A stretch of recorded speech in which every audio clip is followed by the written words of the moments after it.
Hey guys, welcome back to my YouTube channel. Let's review some Rayhaan Perfume decants. I'll be starting with Floriana. Floriana is a sweet bubblegummy blend of citrus, jasmine, and tuberose with a creamy undertone. Floriana caters to all ages, occasions, and weather, in my personal opinion, as long as bubblegummy fruity florals is your jam. This, to my nose, is literally the Giorgio Armani My Way DNA, and as some of you already know, I'm obsessed with that DNA.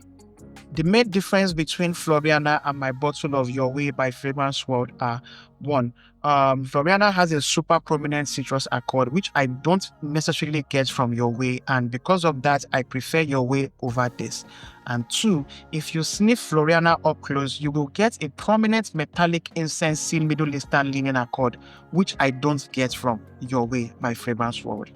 The metallic incense accord fades after like 2-3 hours, around which time I get a super sweet vanilla and amber mix. Performance for Floriana is no joke, with up to 5 hours of projection and over 11 hours on skin. Floriana is pretty linear from start to finish, but the citrus accord for some reason is heightened in the far dry down. Like I said, that citrus accord makes me gravitate more towards Your Way by Fragrance World, but this is still a very good perfume. Pretty in Pink. Pretty in Pink is yet another citrus, musk, and patchouli scent. It's also powdery and peachy with sweet, creamy undertones, though sometimes this undertone smells a tad musty and dated to me. The perfumes on your screen right now will give you an idea of what Pretty in Pink smells like. Lamsat Harir Gold, Arabian Oats Madawi, and Confetti London Coral and Maple. As the perfume dries down on my skin, it leans more towards Confetti London Coral and Confetti London Maple. The far dry down is a musky patchouli scent, and I just do not like this perfume at all. Pretty in Pink has to be like my least favorite of what the Rayhaan perfumes I've sampled so far.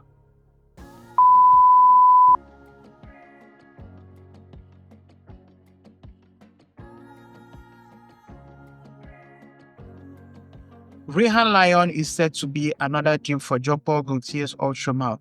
It opens with a burst of fresh, spicy, zesty bergamot, meaty woods, creamy amber, and a herbal patchouli-like note. The opening smells like Natafas Assad and had me wondering if I got the wrong decant, as it didn't smell like my Afnan's 9 p.m. Afnan's 9 p.m. is like a big struggle for me because it smells sickeningly sweet and nauseating. Don't get me started on that perfume when it mixes with sweat. It's like, ugh. Anyway, Rayhaan Lion only starts to like smell familiar after the 10 minutes mark, when the syrupy sweet combo of pineapple, spicy bergamot, vanilla, and amber kicks in. The main difference between Rayhaan Lion and Afnan's 9 p.m. is that the lavender, bergamot, and mint accords keep Lion smelling a bit fresh, dampening that nauseating sweetness that I note in Afnan's 9 p.m. Rayhaan Lion projects beautifully off my skin for like 2 hours, but for some reason it only lasts 8 hours. As in, around the 8-hour mark, the smell is super faint. Now, on tissue paper, Rayhaan Lion is super annoying as it lingers for days wherever it touches, thereby making my job of testing perfumes a bit hard.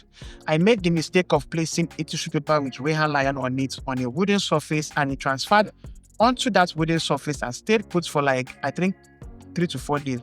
Each time I pass that wooden table, I catch a whiff of that Rayhaan Lion. Anyway, if you love Afnan's 9 p.m. and you want it a bit fresher and less nauseating, check out Rayhaan Lion. Rayhaan Madame. This one is allegedly a dupe for L'Interdit Rouge by Givenchy. It opens with a burst of fruity, red, juicy tuberose, musk, and patchouli, and it kind of like smells like juicy red apples mixed with jasmine. This is very beautiful in the air until you sniff your skin up close and discover that something in here smells skanky. Maybe it's the patchouli. Who knows? Few minutes later, Madame starts to smell like Arabian Oats Madawi, juicy citrus, pineapple, patchouli, and powdery woods. It maintains this energy strongly for like 30 minutes, then starts to mellow down as it morphs into the OG L'Interdit DNA, which I can't stand. Powdery, tart, slightly green, bitter, creamy tuberose with soft projection. 12 hours later, is giving slightly sweet earthy patchouli, tart tuberose, and hints of musky tobacco, just like I get from Lattafa's Facarbos, which is also duping L'Interdit by Givenchy. Now, one thing I would say though is that Rayhaan Madame smells a lot sweeter than Lattafa's Facarbos, so I can tolerate it much better. Rayhaan Imperial Intense.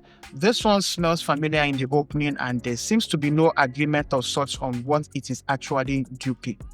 Rayhaan Imperial Intense opens sweet, mentholated, and bergamot fresh spicy, but it also has some warm spiciness from its dusty cinnamon and amber infused undertones. For some reason, this reminds me of my experience with 𝗕𝗦𝗦𝗦𝗦 ADT, but after like 10 to 15 minutes, the dusty cinnamon and amber rise to the top and the scent profile starts to smell like the Altair DNA mixed with Greek Aventus. Think of Parfums de Malice Altair with a super heavy dose of sweet, fruity bergamot and amber.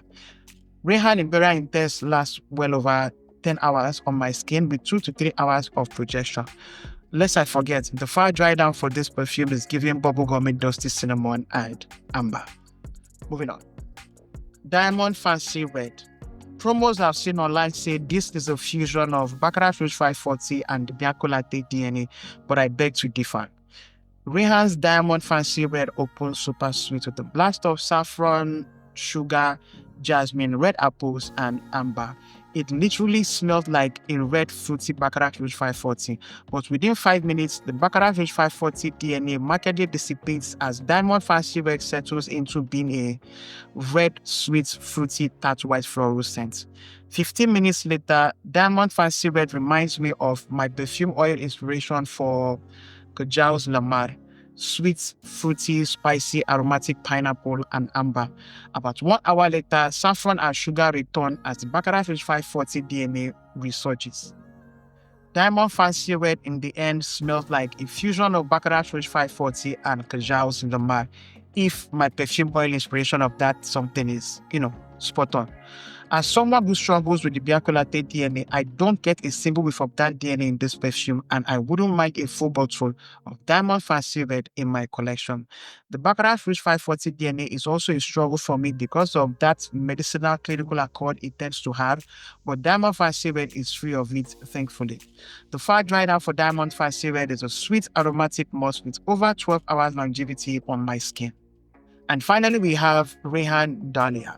This is a sweet, airy, slightly green, fresh, spicy, fruity floral scent that has a similar vibe to Versace Essence by Maison Alhambra, but it's not a dupe of that perfume in any way. They just have similar vibes.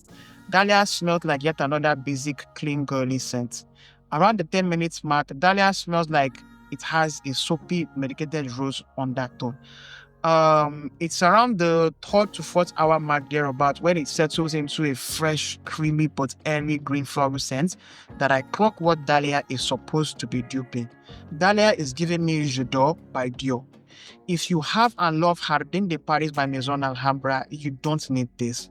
If you hate Jardin de Paris by Maison Alhambra because it smelled like a urinal, you need to get your nose on Dahliya, as I don't get that vibe in here at all.